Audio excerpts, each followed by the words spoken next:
I'm getting ready to start actually building the speakers, and I'm going to begin with the baffle, which is going to be made from ash, this really thick stuff here. And this is rough cut lumber that's kiln dried, and then it's been sitting in my shop here for months, so it's well seasoned, ready to use. And normal first step here is to run it through the jointer. I have a jointer that can plane this down, but it's buried behind a bunch of stuff that I don't want to move. So I'm going to do it the other way, which is to take the piece and make one side flat enough to run through my planer. And to do that, I'm setting it down on my workbench here, and I'm checking it to see like where it rocks. So that tells me that these corners over here need to be planed down. And you can do that with a hand plane like this or an electric plane. I'm going to try the hand plane first and see how far I get. It's a lot quicker to use the hand plane, but it's noisier. And also you have to plug it in and all that fun stuff. But we'll see how it goes with this. Maybe there's not a lot that I have to take off. So I'll just give it a few shots and flip it over and try it again and see how much closer we are. A little bit closer, but still got quite a ways to go. So what I'm going to do is I'm going to break out the electric hand plane and do it with that.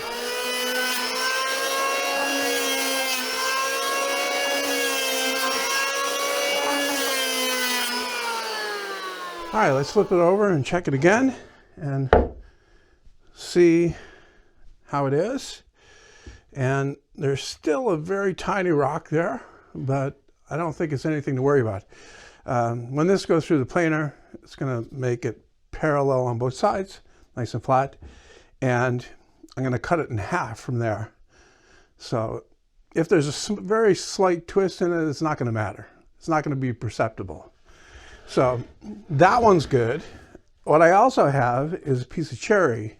I bought some cherry recently, and this is a piece of it. I took it down and I cut it to about 40 inches long. I think I can get both bases from this one piece. And originally I was going to do that, make the base from plywood and then veneer it with walnut. But I decided that instead I would use solid wood, and I could use walnut, but I'd have to go buy some. And it's not cheap. It's certainly not as cheap as this cherry. And really that's not a consideration, because, you know, if you're making a pair of speakers, you want to spare no expense. But I have this, and I have too much of it.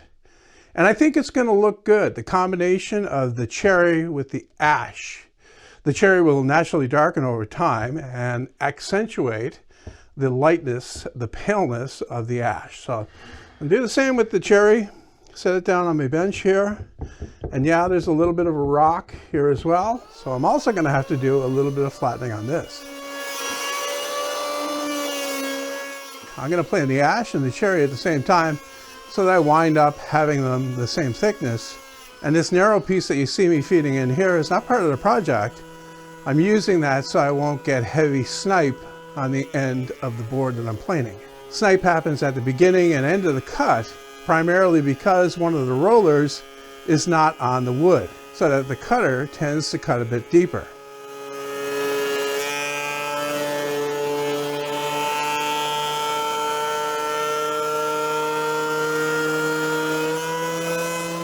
I didn't go crazy with the planing. I just wanted to make sure that they were clean on both sides. I wound up with just a little less than 2 inches, 1 15/16 in fact, on both pieces. And the next step is to cut the edges off square, but I'm looking for the edge that I can put up against the fence, because once again, this would be a situation where getting out the jointer would be advantageous, but I can do this with the hand plane again I got a bit of a dip here. I want to get rid of that. I want to flatten it out a little bit. I'm using my straight edge to put it on here and see that it is down about, I don't know, a little more than 1/8 of an inch in here. So I'll just clean that up with the hand plane. I'll do the same with the piece of cherry.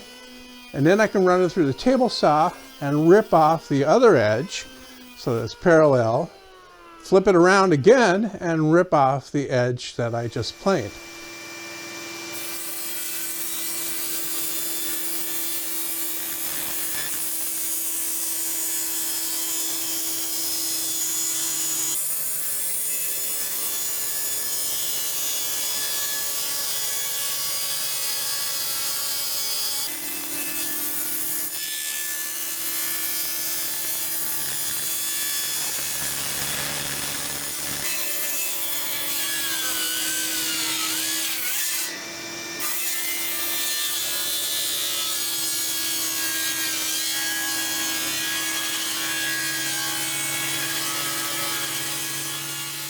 Had a little bit of binding at the beginning of the cutting the cherry.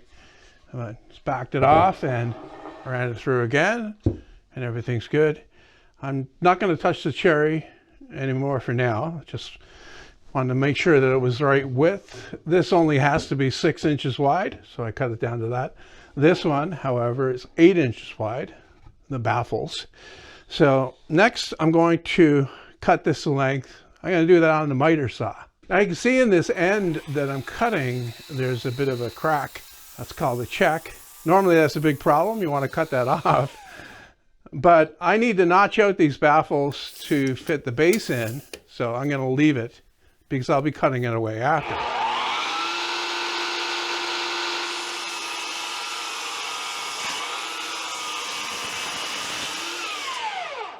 I decided to go to the dark side. So both faces will be this darker wood rather than having that white-ish stripe on the front. I think this is more consistent. And plus I can kind of hide that, bit of missing stuff better. So the next thing to do, of course, is to cut out the notch for the stand. And to accomplish that, I made this template here from a piece of 1/4 inch plywood. I did it on the table saw. And what this leaves me is a rectangular hole that's 4 inches wide and 3 inches deep. And I actually use that to lay out the hole in the baffle by putting it in place and then actually drawing inside that by about 1/8 of an inch.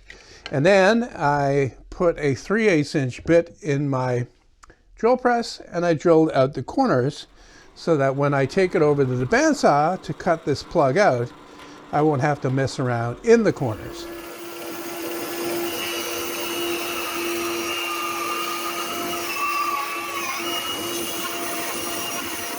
All right, so I got them both cut out, and now I can use my template to make it perfect with my trim router. I've got this bit to use first. This is a pattern following bit, 1/2 inch diameter with the ball bearing above the cutter. And that'll do most of it. And then I'll finish it up from the other side. So say I can get in halfway with that. I can do the rest with this, which is another type of bit, but a flush trim bit with another 1/2 inch bearing on the bottom for a 1/2 inch cutter. And that'll clean it up from the other side. This bearing will ride on the nice smooth place that this cutter cuts. And I'll have 2 identical, perfectly sized pockets.